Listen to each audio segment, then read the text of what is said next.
say it was gay as fuck. No, for Jesus Christ and Mother Mary, and for all these so-called dominatrixes.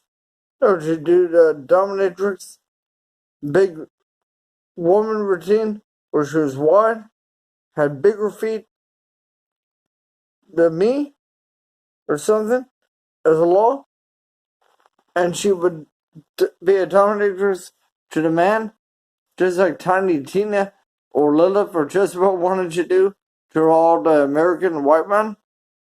And she'd be, no, the dominatrix. And the Mexican woman would want to do all these foot triggers and dominatrix triggers. But guess what? In my entire life, only just one, no, her, working for Social Security as a mental health worker, did that to me. And that was it. And they won't actually have sex that way. But guess what? A tall, lengthy woman, warm wide, would fuck me properly. That would be natural sex.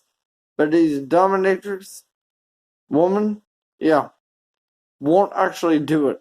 And the Mexican man always is into his wide sister that's shorter too. She's wide and like a midget, and he has to shut the fuck up about how she's not a midget and how he's white. If he's white, it's cool as a Mexican. But then he's not a Mexican, he's white, and his sister is a midget, and she is different if it's always a dominatrix. No, she's fun. No. Effeminate is funny because she probably wants to be a dominatrix with him, and the dominatrix scene has failed in America. They never fulfilled the fantasy.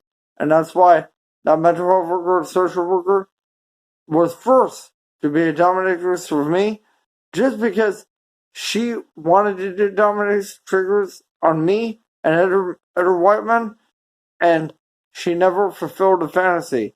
And that meant I went down on her feet, all this stuff, but ultimately, naturally, what happened is I cockstopped her and wanted to beat the shit out of her and rape her and kill her, because that's naturally what would happen with me as a god and her as a subhuman. End of recording.